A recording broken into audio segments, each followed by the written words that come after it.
எல்லாம் நல்லா இருக்கீங்களா? கடலூர் ஞானஜோதி ஜோதிராயோகம் ராமலிங்கம் பேசுகிறேன். இப்போ நான் வந்து எங்கே இருக்குன்னு கேட்டிங்கன்னா, அச்சரப்பாக்கத்துக்கு மருவத்தூருக்கு மத்தியில் உள்ள வடபழனி முருகர் கோயில் இருக்கேன். இந்த முருகர் கோயில் என்ன சிறப்புன்னு கேட்டிங்கன்னா, மரகத்தாலே ஆன முருகர் இங்கே இருக்கார். அவரை பார்க்க தான் வந்தேன். அப்படியே ஒரு நம்மளுடைய சொந்தங்களுக்கு ஒரு வீடியோ போடலான்னு சொல்லிட்டு வீடியோ போடுறேன். இந்தியாவிலேயே பரிகாரம் சொல்லாமல் பலன் சொல்லும் ஒரே இடம் ஞானஜோதி ஜோதி ஆய்வகம். இங்கு ஜோதிடம் பார்க்கப்படுகிறது. எளிய முறையில் ஜோதிடம் கற்றுக் கொடுக்கப்படுகிறது. திருமண தகவல் மையமாகவும் செயல்படுகிறது. ஒரு ஸ்பெஷாலிட்டின்னு கேட்டிங்கன்னா 9 மாதத்தில் நீங்கள் ஜோதிடர் ஆகலாம். சரி, நம்ம மேட்ருக்கு வருவோம். இன்னைக்கு என்ன பண்ணுறோன்னு கேட்டிங்கன்னா, நம்பிக்கை எப்படி நம்மளுக்கு மனுஷனுக்கு கை கொடுக்கும் அப்படின்ட்டு சொல்ல போகிறேன். அது ஜோதிடத்திற்கும் நம்பிக்கைக்கும் இன்னும் ஒரு சம்பந்தன்றதையும் சொல்ல போகிறேன். ஒரு ஜாதகர் வந்து எல்லாரையும் நம்பணும், நம்பிக்கையோடு இருப்பார், அவர் தன்னம்பிக்கை இருக்கணும் அப்படின்னு செஞ்சிங்கன்னா லக்னாதிபதி ஸ்ட்ராங்காக இருக்கும். லக்னாதிபதி ஸ்ட்ராங்காக இருந்தால் அவர் நிச்சயமாக மற்றவங்களையும் நம்புவார், தண்ணியும் நம்புவார், தன்னம்பிக்கையோடு வாழ்வார். உதாரணத்துக்கு கடகலக்கணம்னு வச்சுங்க.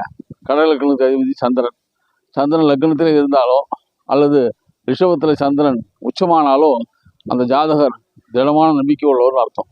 எல்லாரையும் நம்புவார், தன்னம்பிக்கையோடு வாழ்வார். ஒரு மனுஷனுக்கு நம்பிக்கை அவசியம் தேவை. தன்னை நம்பணும், முதல்ல தன்னம்பிக்கை வேணும். அதுக்கடுத்து தெய்வ நம்பிக்கை வேணும். தன்னம்பிக்கை தெய்வ நம்பிக்கை வச்சுங்க, நிச்சயமாக மனுஷன் எல்லாத்தையும் வெற்றி அடைஞ்சிடும். முதல்ல தான் வெற்றி அடைவோன்ற நம்பிக்கை இருந்தால் தான் வெற்றி அடைய முடியும். அவநம்பிக்கையோடு நீங்கள் வந்து ஒரு செயலை செஞ்சு வச்சிங்க, நிச்சயமாக அந்த செயல் வெற்றி அடையாது. இதுக்கு ஜாதகத்தில் லக்னாதிபதி ஸ்ட்ராங்காக இருக்கணும். லக்னத்தை சுபகிரகங்களான குரு, சுக்கிரன், இது மாதிரி கிரகங்கள்லாம் பார்க்கணும். புதன் பார்க்கணும். அதுவும் ஒரு லக்னாதிபதி ஸ்ட்ராங்காக இருந்தால் வச்சுங்க, ஒரு ஜாதகத்தில் சூப்பர், எல்லாத்தையும் அவர் ஃபேஸ் பண்ணுவார். ஒன்றும் அவர் கவலையே பட மாட்டார். பார்த்துலாம் விடுங்க, எதில் இருந்தாலும் பார்த்துலாங்க அப்படி அந்த அசால்ட்டு தைரியம் எதில் வருதுங்கன்னா அவர் மேலே அவர் வச்சுக்கிற நம்பிக்கை தான் வருது. அவர் மேலே அவர் நம்பிக்கை வச்சுருந்தா மட்டும்தான் அவர் எல்லாத்தையும் வெற்றி அடைய முடியும். நான் இது வரலுங்க எந்த விஷயத்துலையும் தோல்வியே கண்டதில்லைங்க. எப்படி சொல்கிறேன்னு கேட்டிங்கன்னா, இது நம்மளுக்கு ஜெயிக்குமா தோக்குமான்றது ஏற்கனவே நம்மளுக்கு தெரியும். அப்படி தெரியும் போது நான் இப்போ தோற்றுருவோம், இதில் வந்து நம்மளுக்கு சரி வராதுன்னு சொல்கிற விஷயத்தில் நம்ம போக விட்டு வச்சுங்க, வெற்றி தான். அப்போ தோல்வியே கிடையாது. இதுதான் தாரகம் வந்துடும். அப்போ சரி, நம்ம ஒரு பொருளை அடையணும், என்ன பண்ணுறது அப்படின்னா அதுக்கு போராடணும், தன்னம்பிக்கையோடு போராடணும்.